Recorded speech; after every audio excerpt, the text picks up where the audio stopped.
hate that I can't see what these fucking things are linking are. Oh shit, what is this? Whoa, whoa, whoa, whoa, whoa, whoa, whoa, whoa, whoa, whoa, whoa, whoa, whoa, whoa, whoa, whoa, whoa, whoa. Whoa, whoa, whoa, whoa, whoa, whoa, whoa, whoa. What is this? What is this? Holy shit, guys. Holy shit. This could be crazy. This could be crazy. Get your questions ready. What is this? D4 into the endgame.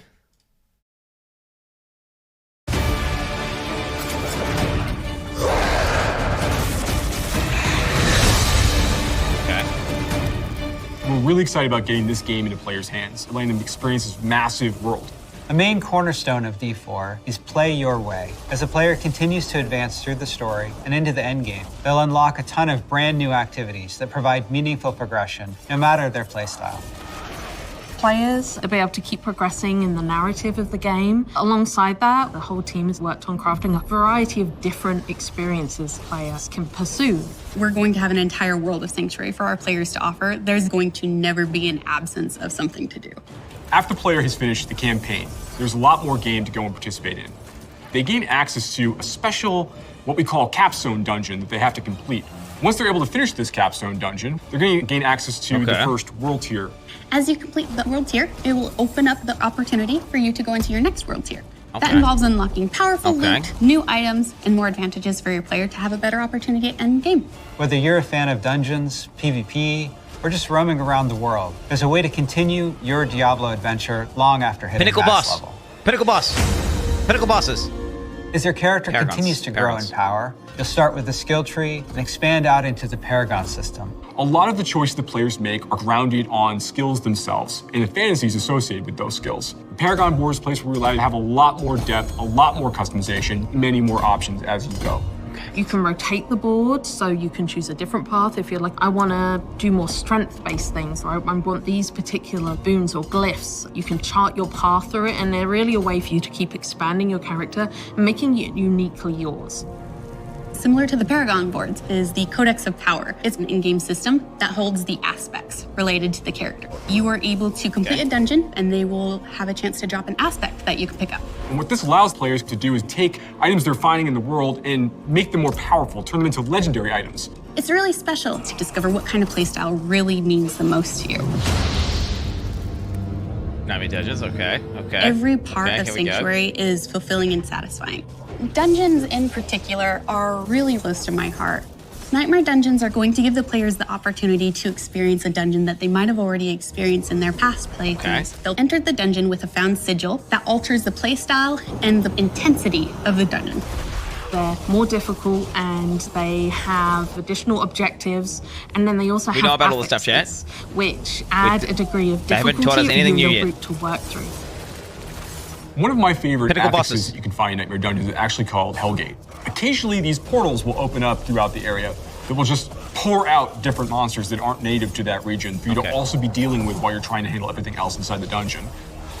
There's over 120 dungeons to play through and find in Diablo 4, and any one of them can become a Nightmare dungeon by finding a Nightmare sigil and then using it to activate the Nightmare version of that dungeon space. Everything's a little darker, everything's more difficult. It's going to add a little bit of a twist of flavor on your particular dungeon. There's some targeted activities in Diablo 4 Finding little statues. what you're feeling in the mood for. The Forces of Hell are starting to have more influence in certain parts of Sanctuary in the vast interconnected overworld of the experience. And as the players are going into Helltide areas, they're gonna find even more powerful monsters. And by killing them, they'll be able to gain these special shards they can take to go and use to purchase these big rewards that are available at these caches that are found littered throughout Helltide areas. The sky darkens and the rivers run red, meteors fall from the sky, and the monsters get harder. We really want to create new experiences for the players. There's one I really like called Whispers of the Dead, which you get from the Tree of Whispers. The Tree of Whispers is grim and a little gruesome, but it's also something mystically haunting and kind of beautiful. The tree has a little bit of a grudge against our players and it would like for them to go serve its needs. So you're going to go serve these bounties, gather different rewards, different items, and bring them back to the tree in hopes that it can exchange you something really meaningful. Maybe you're going to go to the Fractured Peaks and take out some werewolves that are rampaging in a town. They're contained activities that you can do alone or in a group. We really wanted to create variety for people to be able to spend time where they wanted He's to. talking about bounties, chat, by the way. It's very cool the way it's been He's a put bounty to together, bounty and I cases. can't wait for people to see it, to be honest. Okay, the Field of Hatred, that's PvP zone. In Diablo 4, we have a focus so on the world of someone Sanctuary. give us And there are time. parts of that world that we Pinnacle call the Fields of bosses! Hatred, where Lilith's presence in Sanctuary has begun to seep through and manifest these poisonous areas throughout the world. When players go to these regions, they get to engage in player versus player conflict. These offer opportunities for the player to collect shards. But there is a little bit of a catch. In order to get these shards back to town, you'll need to purify them. Other players will definitely know that you're attempting to purify your shards, so you'd better be prepared to fight if you're going to be playing any PvP, and be prepared that you might lose some stuff in the meantime. Once they've got the purified shards, they can take these, go back to nearby towns to sell them, and then use that to buy a whole bunch of interesting cosmetic items and rewards. It's a place for people who really love PvP and want to still get loot and still increase their character's power. If that's the way they want to play, they can. Okay, here we go. Launch is just the beginning. Okay. One of the things we're really focused on is creating a living, breathing set of updates for players to engage with after the game has gone live. It's really just going to be a way to keep coming back and experiencing more Diablo 4 in fresh ways. We're really eager to hear all of your experiences and just enjoy the entire story with you all.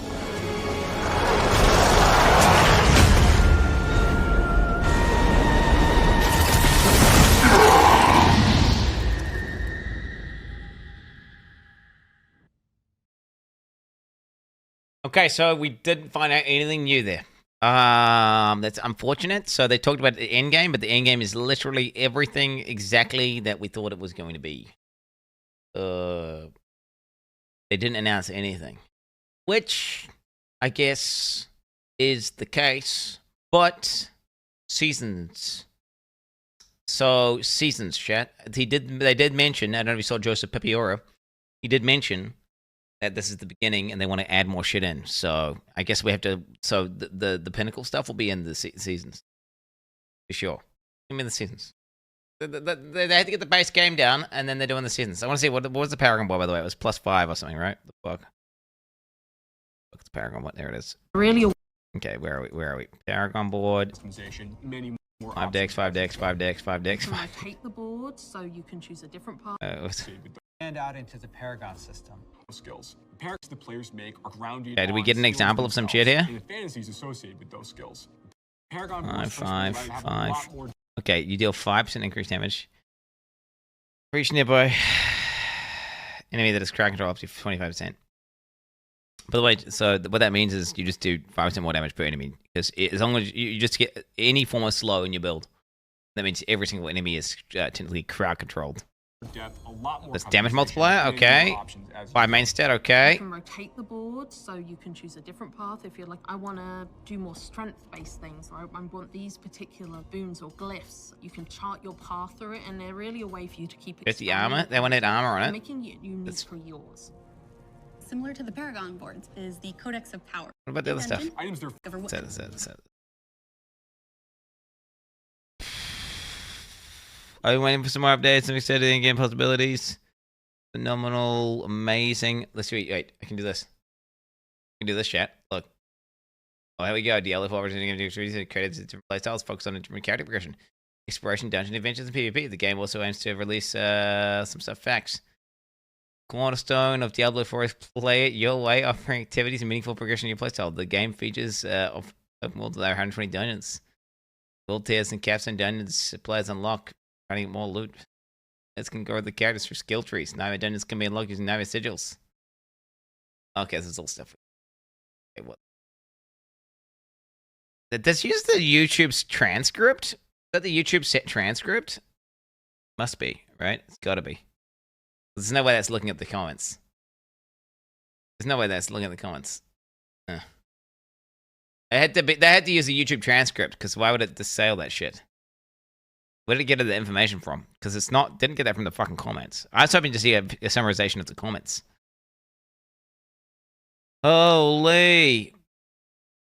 Please don't tell me the Paragon board is nothing like a glorified static. Oh no. If so, I'll see you in PoE. So, no druid footage. Who cares about that, bro? What the my god, +5 decks, +5 decks, meaningful. Oh my god. Pinnacle bosses, woot. Okay, Quin reads this, we won. Okay, guys, this is cringe. Don't do fucking stuff that's like... Okay, what's the upvote to downvote ratio? So look here.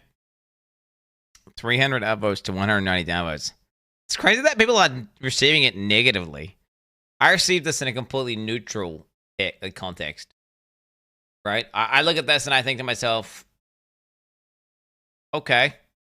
Right? It's like, okay. Yeah, it's what I expected exactly. Like, not excited at all, but not pissed off. +5. I already knew the fucking Paragon board was gonna be. Okay, my current take, if you watch my review, is that it's probably not anything special, and it's probably just +5 and generic damage multipliers, right? But they could be placeholders, which is coping, and I know that I'm coping, right? Which is why I expected when I saw the Paragon board, it was going to be +5. You know, that's my take. So it's like, you know, one of those things where, you know, I was hoping that would be placeholders. Diablo 4 on a phone, dude. Holy. What is this?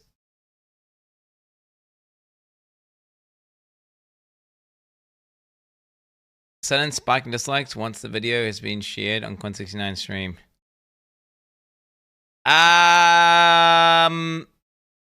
By the way, okay, that's completely false. That's literally false. That's literally false. It's the same ratio of when I viewed it.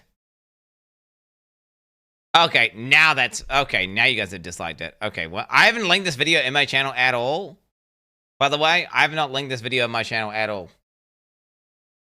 Okay. But the point is, it was already getting disliked. Upon clicking on the video, it was already disliked. It was already disliked. It was like 30% dislikes. Now, it has somehow gone from 30 to 50% dislikes. You're making me feel uncomfortable, so I'm clicking off this. I'm clicking off this, okay? Because you guys have been cringe. That's cringe that you would, like, downvote the video. Like, I don't know why you would download the video. Why would you download the video? Like, okay, if you happen to be viewing the video and you want to downvote it, then downvote it, you know? Just like if you happen to be watching the video and you like it, then upvote it, right? But, I mean, I'm not going to upvote or downvote because I think it was just a totally neutral video. Right?